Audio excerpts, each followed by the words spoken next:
Duaja e udhëtimit, mbrojtja e padukshme. Që nga fillimi i kohës, njeriu ka qenë një udhëtar i pashërueshëm.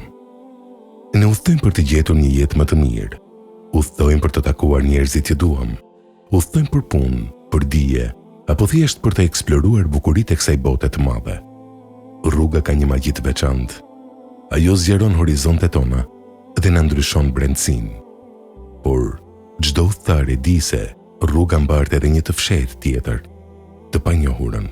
Sapo lëm pas pragun e shtëpisë tonë, ne lëm pas zonën tonë të rehatisë dhe sigurisë. Çdo kthesë e panjohur, çdo fluturime së reve, çdo autostradë gjatë, mbart në vete të papritura. Në ato momente, kur jemi larg të afër mbetan dhe të ndarë nga përditshmëria, ne kujtojmë se sa të pafuqishëm jemi në të vërtetë. Kush na mbron kur jemi me qindra kilometra larg shtëpisë?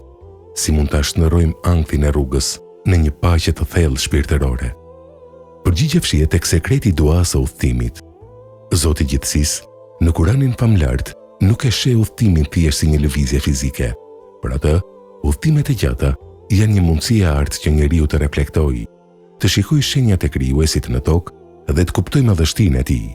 Allahu i madhëruar na nxit në shumë ajete që të udhtojmë me sytë e zemrës hapur. Ai thotë: Thuaju, udhëtoni nëpër tokë e shikoni se si ai e ka filluar krijimin, pastaj Allahu e zhvillon krijimin e dytë, ringjalljen. Vërtet, Allahu është i fuqishëm për çdo gjë. Surja Ankebut 20. Po ashtu, kur flitet për mjetet e udhëtimit, qofshin ato kafshën të kaluarën, apo makinat, trenat dhe avionët e kohës tonë, Zoti na kujton se ato janë një mirësi e madhe prej tij, e cila kërkon mirënjohje. Në surën Zuhruf, krijuesi na mëson se si duhet të jetë gjendja jonë shpirtërore kur hipim në një mjet udhëtimi, duke na thënë se duhet kujtojmë atë dhe të themi: I patëmeta është ai që i nënshtroi këto për ne, sepse ne vetë nuk mund ta bënim këtë. Dhe vërtet, ne te Zoti ynë do të kthehemi. Surja Zuhruf 13-14. Përpara se të nisemi në një udhëtim të gjatë, ne bëjmë gati valixhet, kontrollojmë mjetin, marrim dokumentet dhe sigurohemi që nuk kemi harruar asgjë. Por cili është udhëzimi i profetit Muhammed, paqja dhe bekimet e Allahut qofshin mbi të për përgatitjen e vërtetë? Profeti alayhis salam na ka mësuar se udhëtimi fillon që brenda shtëpisë, me pastrimin e qëdimit dhe rregullimin e raporteve me njerëzit. Përpara se të niset, udhëtari duhet të kthejë amanetet nëse u ka borxh njerëzve, të kërkojë halallëk dhe të pajtohet me ata me të cilët ka pasur mosmarrveshje. Gjithashtu tradita profetike na mëson të mos udhëtojmë të vetmuar nëse është e mundur. Profeti alayhis salam ka këshilluar që kur njerëzit udhëtojnë së bashku, të zgjedhin një lider, një emir të udhëtimit për të mbajtur rregullin dhe harmoninë. Dhe në çastin e ndarjes kur shtrëngohen duart, profeti alayhis salam na la një amanet të mrekullueshëm. Ai thoshte udhëtarit: Po ja lë në amanet Allahut fen tënde, amanetin tënd, besueshmërinë dhe përfundimet e veprave të tua. Ndërsa udhëtari i përgjigjej: Të lënçi në ruajtjet e Allahut, atij që nuk i humbin kurrë amanetet. Sa mirënjohje e bukur shpirtërore përpara nisjes. Dhe vjen çasti i nisjes. Mjeti ndizet ose avioni nis lëvizjen. Kjo është koha kur udhëtari musliman lidhet drejt për drejt me qiejt, përmes njërës prej duave më të bukura që ka thënë ndonjëherë goja njerëzore. Profeti Muhammed alayhis salam, kur nisej për udhëtim, thoshte 3 herë: Allahu Ekber, Allahu është më i madhi, dhe pastaj lutej: O Allah, ne të kërkojmë ty në këtë udhëtim tonin mirësi dhe devotshmëri dhe vepra me të cilat ti je i kënaqur. O Allah, ne e bëj të lehtë këtë udhëtim tonin dhe ne e bëj të afërt të largësinë e tij. O Allah, ti je shoqëruesi në udhëtim dhe kujdestari i familjes sonë. O Allah, kërkojmë mbrojtje tek ti nga vështirësitë e udhëtimit, nga pamjet e trishtueshme dhe nga kthimi i keq në pasuri dhe në familje. Mendojini thellësinë e këtyre fjalëve. Ti nuk po nisesh vetëm. Ti po i kërkon Zotit të gjithësisë të jetë shoqëruesi yt në rrugë dhe në të njëjtën kohë të jetë kujdestari i shtëpisë që ke lënë pas me qindra kilometra larg. Kur kjo dua thuhet me bindje dhe me zemër të pastër, një qetësi hynore zbret mbi udhëtarin.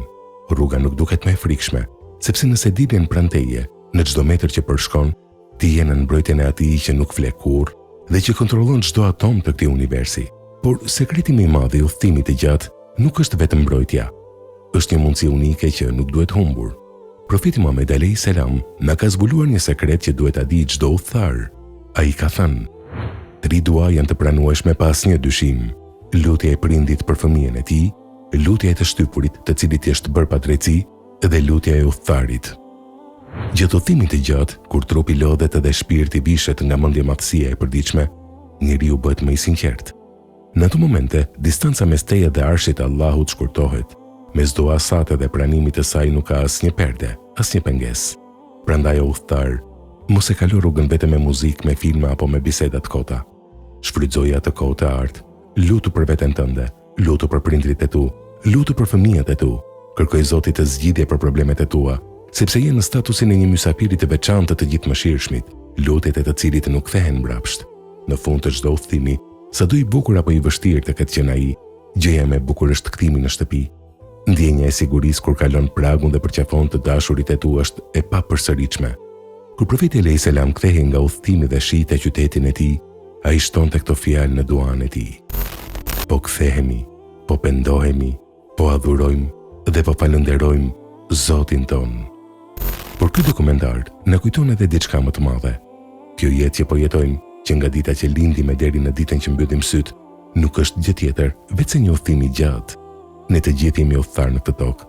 Shtëpia jonë e vërtet, vendi nga i cili e ka origjinën babai ynë, Ademi alayhis salam, është xheneti. Ashtu siç përgatitemi për një udhëtim disa ditor në këtë botë, le të përgatitemi edhe për udhëtimin e madh drejt amshimit. Le të marrim me vete valixhen e veprave të mira. Le ta shoqërojmë çdo hap tonin me duan e sinqertë dhe le të qëndrojmë në rrugën e drejtë. O Zot, bëhu shoqëruesi ynë në çdo rrugë që shkelim në këtë botë. Na ruaj nga të papriturat e këqija.